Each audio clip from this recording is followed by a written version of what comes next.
ऊंची ऊंची पहाड़ियों और कलकल करती जलधाराओं के बीच बसे एल्डमेरे के अनोखे गांव में एलिसिया नाम की एक युवा लड़की रहती थी। उसके दिन गांव के जीवन की साधारण खुशियों से भरे हुए थे। जंगली फूलों के खेतों में दौड़ना, गांव के बुजुर्गों की कहानियां सुनना और क्षितिज से परे रहस्यों के सपने देखना। एलिसिया हमेशा गांव के बाहरी इलाके में एक प्राचीन आइवी आच्छादित पुस्तकालय की ओर आकर्षित होती थी। बहुत कम लोग वहां गए क्योंकि ऐसा कहा जाता था कि यह भूले बिसरे लोगों की फुसफुसाहटों से घिरा हुआ है। अंधविश्वासों से विचलित हुए बिना एलिसिया की जिज्ञासा उसे एक चांदनी रात में पुस्तकालय के चरमराते दरवाजे तक ले गई। जैसे ही उसने मंद रोशनी वाले कमरे में कदम रखा, उसे हवा में एक अजीब ऊर्जा महसूस हुई। धूल भरी कब्रें अलमारियों में फैली हुई थीं, उनकी रीढ़ें उम्र के साथ दरक रही थीं। एलिसिया ने चमड़े की जिल्दों पर अपनी उंगलियां फिराईं और उसे आश्चर्य हुआ। एक विशेष पुस्तक उसे पुकारती हुई प्रतीत हुई। Chronicles of the lost realm नामक पुस्तक में जादुई जंगल से परे एक भूले हुए साम्राज्य की कहानियां थीं, जहां जादू नदियों की तरह बहता था और रहस्य अस्तित्व के ताने बाने में बुने हुए थे। पौराणिक प्राणियों की कहानियों और प्राचीन भविष्यवाणियों से मंत्रमुग्ध होकर एलिसिया की आंखें आश्चर्य से चौड़ी हो गईं क्योंकि वो पन्ने दर पन्ने पलट रही थी। एक अकथनीय शक्ति से प्रेरित होकर एलिसिया ने खोए हुए क्षेत्र के रहस्यों को उजागर करने के लिए एक यात्रा शुरू करने का फैसला किया। उन्होंने पीढ़ियों तक गांव को मंत्रमुग्ध करने वाली कहानियों के साथ लौटने का वादा करते हुए एल्डमेरे को विदाई दी।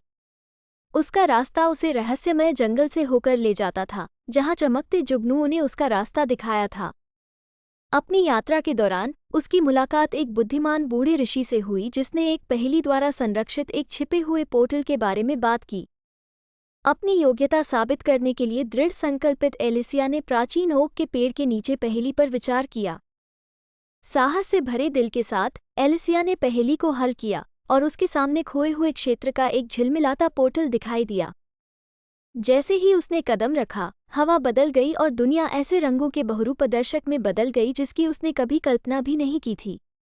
खोए हुए क्षेत्र में एलिसिया ने बादलों में लटके एक शहर की खोज की, जिस पर एथेरियन नामक परोपकारी प्राणियों का शासन था।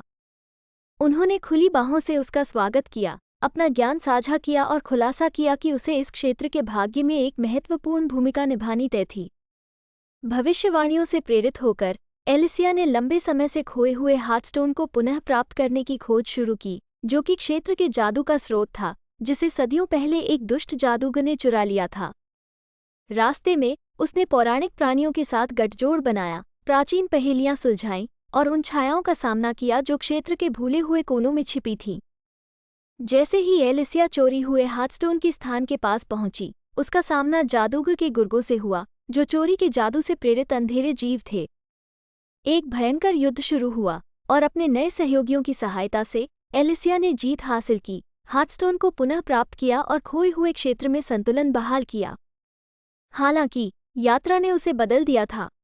भूले हुए लोगों की फुसफुसाहट उसके कानों में गूंज रही थी, जिससे सभी क्षेत्रों के अंतर्संबंध और इस तरह के ज्ञान के साथ आने वाली जिम्मेदारी का पता चला। भारी मन से एलिसिया ने एथेरियंस को विदाई दी और एक बार फिर झिलमिलाते पोर्टल के माध्यम से कदम रखा। एल्डमेरे लौटकर एलिसिया ने आश्चर्य और जादू का ताना बाना बुनते हुए गांव के साथ अपने साहसिक कार्य की कहानियां साझा की।